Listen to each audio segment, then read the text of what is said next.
Now let's go to Stan in our radio booth. Stan. Thanks, Ann. We're back with Brad Pontius, and I wanted to ask you, when you don't have some sort of top-of-mind disaster that you can rally people around, what do groups like yours do to get people interested in the idea that there are still people elsewhere who need help, and how do you get people to go on those trips?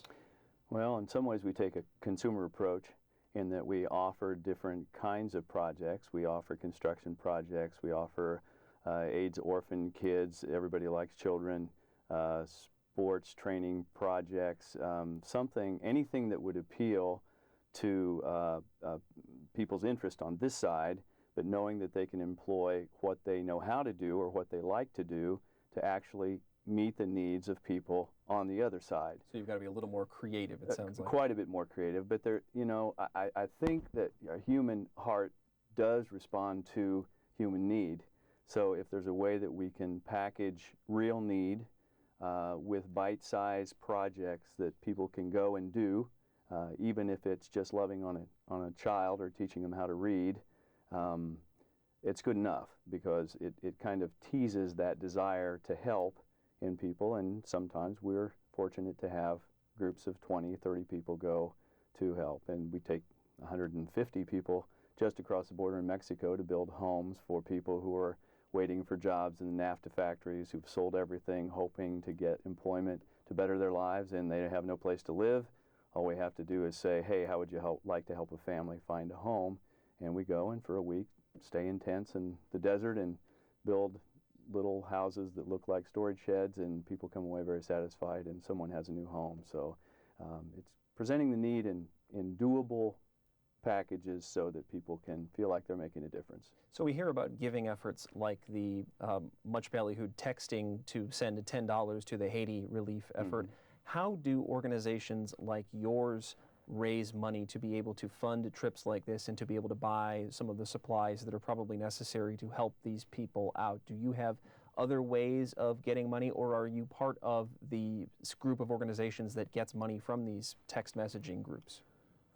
We do a form of the text messaging in the form of just a letter that says, this is what I'm planning to do. There's an opportunity for you to contribute to this project, and I'll go on your behalf and make a difference in someone's life if you're willing to send $25, $50 to an account that will be used fully for the relief of someone out there, helping to pay for my airfare, my expenses, plus project fees. And so we try again to break it down into bite-sized pieces so that a friend, a neighbor, a co-worker could contribute a little bit to help out. And that's the best way to do it, I think. Brad Pontius is the Global Outreach Minister at Sherwood Oaks Christian Church in Bloomington. We thank you so much for your time. Thank you. And back to you in the studio. All right, thanks a lot, Stan. A lot of people realize that we have basically had an overload of natural disasters, unfortunately. Tsunami, hurricanes, earthquakes, volcanoes now. How is this stretching your resources? And Jonathan, I'd like to start with you. Sure. Yeah, the Salvation Army internationally is an organization that's in 120 countries now. So it has a big scope. And whenever one of these disasters happens, it's usually near there, and it's already had its, logistically, it's already set up to start doing things. So for instance, in Chile, the Salvation Army locally in Chile began immediately with a canteen, out serving and trying to meet the needs in whatever way they could with the resources they had. And then you go into the other various disasters. The Salvation Army is committed to helping, and I guess really we go by faith, saying that the people will provide. The people of internationally, the international community will provide for us, but we're going to meet the need with the funds and resources we have available at the present time, and we'll hope and we'll pray that that money will come in to help us so that we can continue to meet needs. Sue, I mean, are funds running dry at this moment? And I think I totally agree with you that people may not realize that relief organizations go to that disaster immediately. Then they raise the funds to try to support the disaster relief operation. And so funds can run dry if we're not after the fact or during that disaster period able to raise the funds for it. And there certainly have been times that the disaster relief fund for the American Red Cross has run low. Actually, a year and a half ago, we had a campaign that was a national campaign to try to replenish that national disaster relief fund. Yeah. So it definitely happens. Well, I want to go back to the original question that we basically had at the top of the show. I mean, we are facing a recession here in this country. Funds are tight for the average American. Why should they give to international aid? And Les, I'd like to start with you on this. Well, I think it's always important to keep in mind that we actually don't give very much to international aid. The $1 billion that we're giving to Haiti this year is less than 1/3 of 1% of how much Americans will give in total. Last year we gave over $300 billion, and that was in a recession year. And as the economy picks up, we're going to be giving more. So we really need to keep it in perspective. I would say that really our problem is that places like Haiti were disasters before there was an earthquake.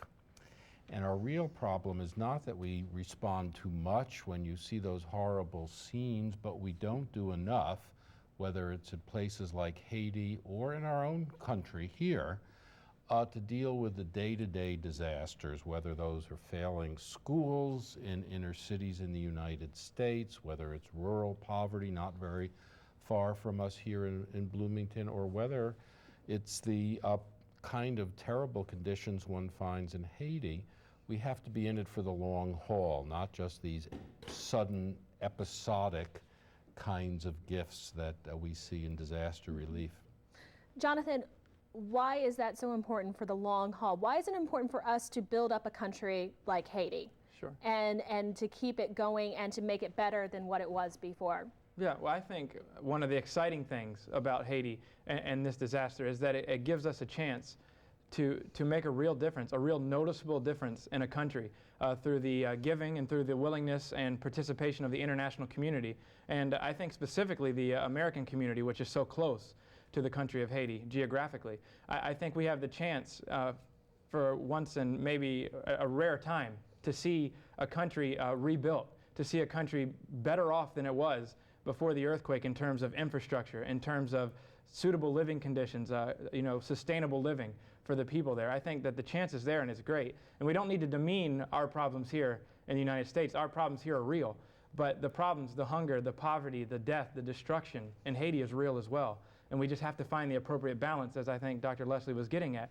It's finding that balance of how much should we give internationally, more than we probably do, but we also at the same time realize, we're struggling as well, but where's that balance?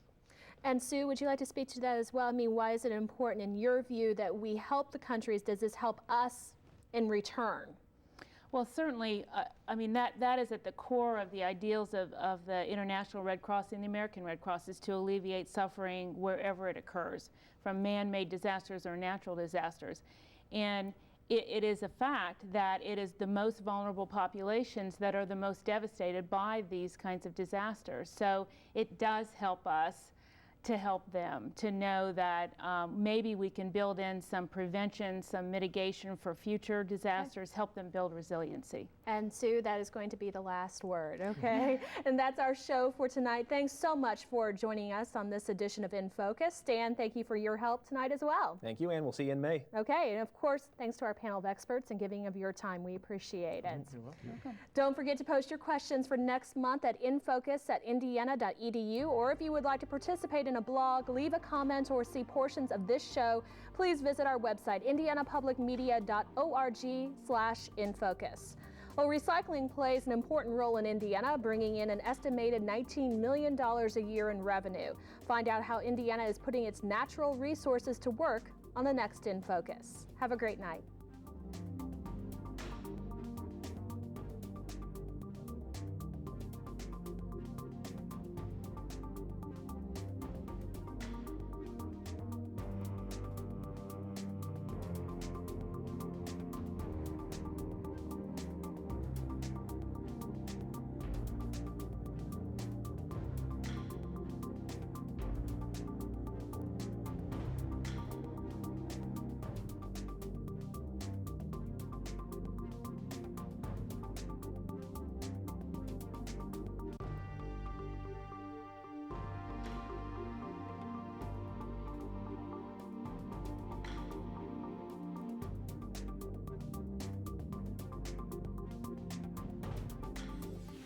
Production support for In Focus is provided by Smithville, a locally owned business serving central and southern Indiana since 1922 with residential and business internet, voice, and security services. Smithfield.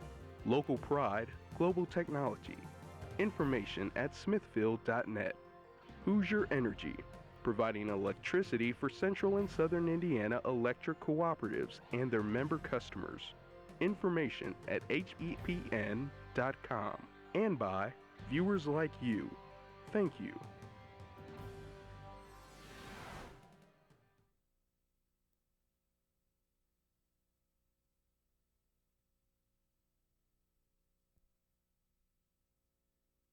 Information at 800-937-3448. Hoosier Energy, providing electricity for Central and Southern Indiana electric cooperatives and their member customers. Information at hepn.com. And by viewers like you. Thank you.